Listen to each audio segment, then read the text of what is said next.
sidang Jumat Masjid Al-Husna rahimakumullah, bersama segenap rasa syukur kita kepada Allah Subhanahu wa taala, teriring kumandang azan yang sempat meluluh lantahkan hati dan kesombongan kita, membawa kita kepada suasana ketundukan hati, kepasrahan diri kepada Zat yang Maha Kuasa, yang Maha Pemegang otoritas absolut, yang dimana manusia tidak berdaya dalam kuasanya, sehingga terkeluar rasa syukur dari orang-orang yang beriman, di mana syukur tersebut adalah orang-orang beriman dimampukan Allah untuk meniti hari,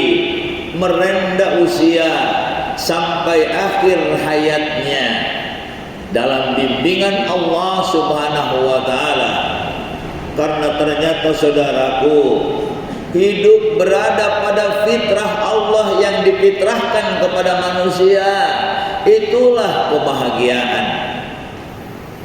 Saudaraku, disadari atau tidak, dengan tersengalnya dada kita, dengan terhembusnya nafas kita, dengan berdetaknya jantung kita sampai saat ini, maka disadari atau tidak, ini adalah bentuk kasih sayang Allah.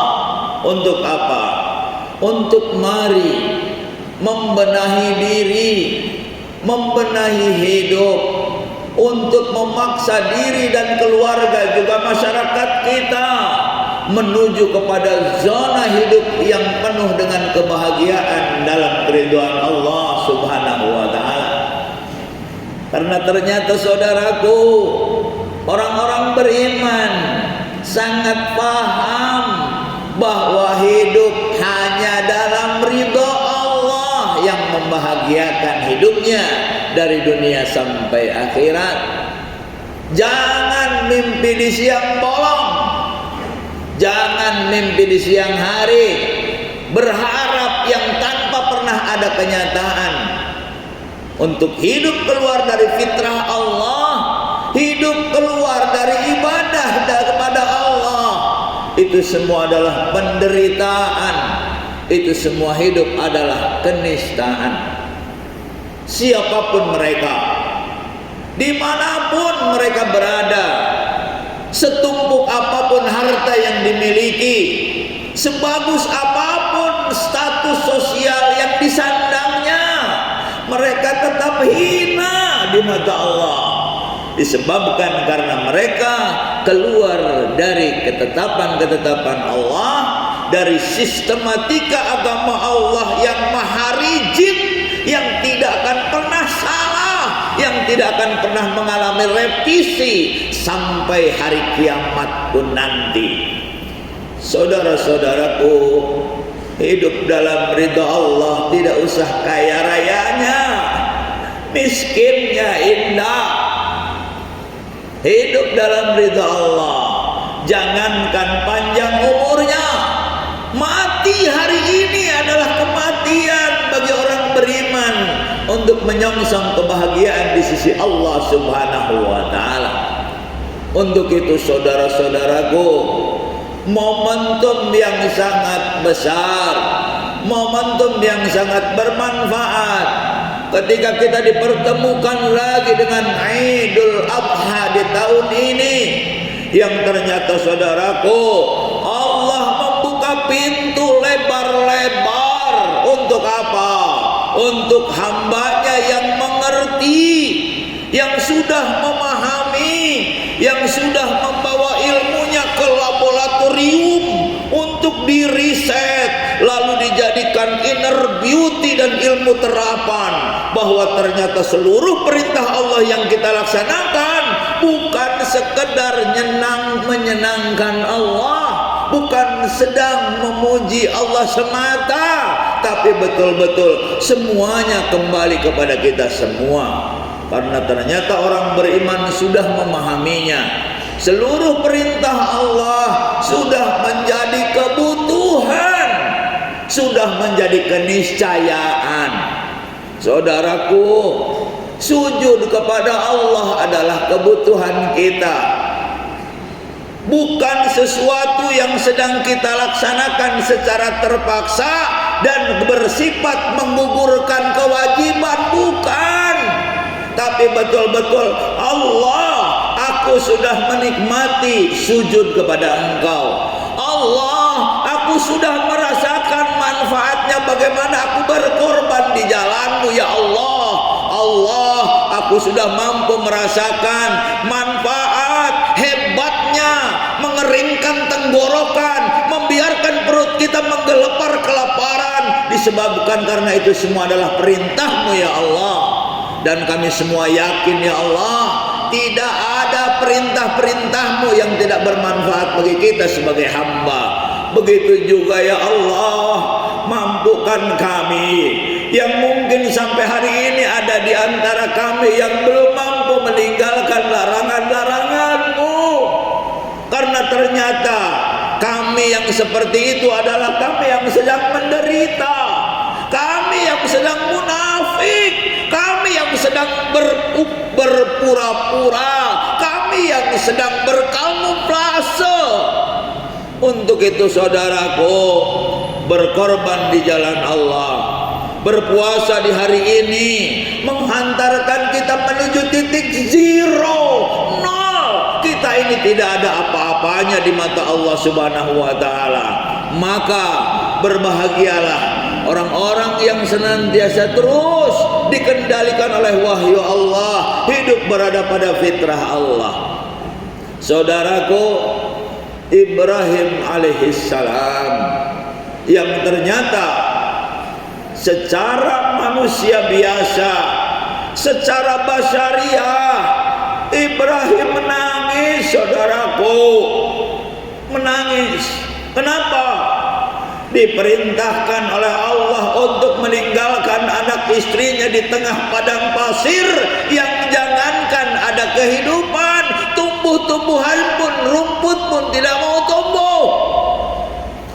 Sebetulnya luluh lantah dan porak-poranda Ibrahim alaihissalam, namun ya Allah, ketangguhan macam apa yang Engkau anugerahkan kepada Nabi Yuna Ibrahim alaihissalam sehingga mampu meninggalkan anak istrinya di padang pasir sebagai bentuk pengorbanan, ujian dari Allah Subhanahu wa taala. Setelah itu bukan hanya sekedar itu perintah dan ujian dari Allah, bertubi-tubi perintah-perintah yang senantiasa bertolak belakang dengan hasrat dan keinginannya.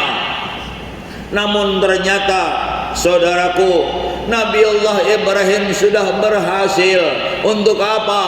Untuk mampu mensikapi segala macam bentuk yang datang kepada dirinya. Apakah itu kejadian sesuai dengan keinginan, ataupun dia itu bertolak belakang dengan hasrat hawa nafsunya. Karena Nabiullah Ibrahim alaihissalam sungguh mengerti bahwa yang terbaik untuk Nabiullah Ibrahim bukan hanya sekedar kejadian yang sesuai dengan keinginan. Nabiullah Ibrahim paham bahwa seluruh apa yang menjadi sesuatu yang menimpa dirinya datang dari Allah, semuanya adalah kebaikan. Semuanya tengah menuju kepada keseimbangan yang ternyata saudaraku harus kita pegang kuat-kuat ajaran ini, harus kita pegang kuat-kuat milah ini, bahwa kebaikan datang dari Allah tidak harus berbentuk kebaikan juga di mata kita. Saudaraku, bisa jadi kebaikan itu berbentuk sesuatu musibah untuk diri kita. Bisa jadi kebaikan itu berupa suatu musibah untuk bangsa kita.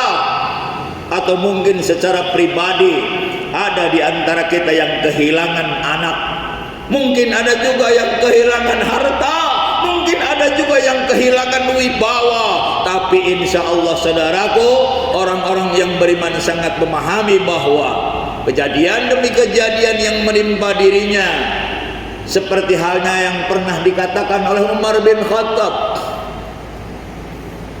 nggak tahu ya Allah, pendidikan apa yang diberikan oleh engkau kepada Rasulullah sehingga mampu mendidik Umar bin Khattab yang tadinya seorang temperamental, yang tadinya seorang yang bengal, yang tadinya seorang yang sadis, yang tadinya seorang pendosa. Sempat-sempatnya di akhir hayat Umar bin Khattab mengatakan, aku tidak tahu dan tidak mau tahu tentang apa yang terjadi menimpa diriku. Apakah itu kejadian seiring dengan keinginanku atau bertolak belakang dengan hasratku? Aku tidak mau tahu, karena aku juga tidak tahu ya Allah. Yang baik buat aku itu adalah yang seiring dengan keinginan atau yang bertolak belakang dengan hasratku. Dus, bagaimana lagi orang beriman tidak bahagia? Sungguh pun mungkin harus kehilangan apa yang dimilikinya. Bukan hanya sekedar seekor kambing, bukan hanya sekedar seekor sapi, diri dan hartanya sudah ditukar oleh Allah dengan surga. Kalau tidak percaya, setelah ini nanti kita buka surat At-Taubah ayat 111. A'udzubillahi minasyaitonirrajim. Bismillahirrahmanirrahim. Innallaha ashtara minal mu'minina anfusahum wa amwalahum bi anna lahumul jannah. Sesungguhnya orang-orang beriman itu adalah orang-orang yang sudah diri dan hartanya ditukar oleh Allah dengan surga.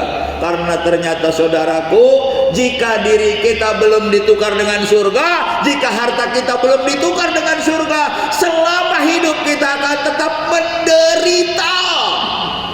Demi Allah, ini adalah hasil riset yang ternyata berkorban di jalan Allah itu adalah kebahagiaan. Sebaliknya, meminta, meraih, mengeruk, serakah itu adalah penderitaan. Jika serakah adalah penderitaan, jika mengambil adalah penderitaan, jika menerima adalah penderitaan, ternyata memberi untuk saudara-saudara kita itulah kebahagiaan yang insya Allah orang-orang yang seperti kita ini sampai mampu mempertahankan ketenangan jiwa sampai akhir hayat kita, maka Allah yang akan melambaikan tangan untuk kita seraya mengucapkan, ya ayyatuhan nafsul mutmainnah, wahai jiwa-jiwa yang tenang, masuk ke dalam golonganku, masuk ke dalam surgaku. Sesungguhnya saudaraku, tidak sepotong ayat pun mengatakan wahai jiwa-jiwa yang was-was, wahai jiwa-jiwa yang khawatir, wahai jiwa-jiwa yang serakah, wahai jiwa-jiwa yang korup, mari menuju surga Allah. Tidak ada. Satu kuncinya, ketenangan jiwa yang ternyata harus ditebus dengan pengorbanan diri dan harta kita untuk Allah Subhanahu wa Ta'ala.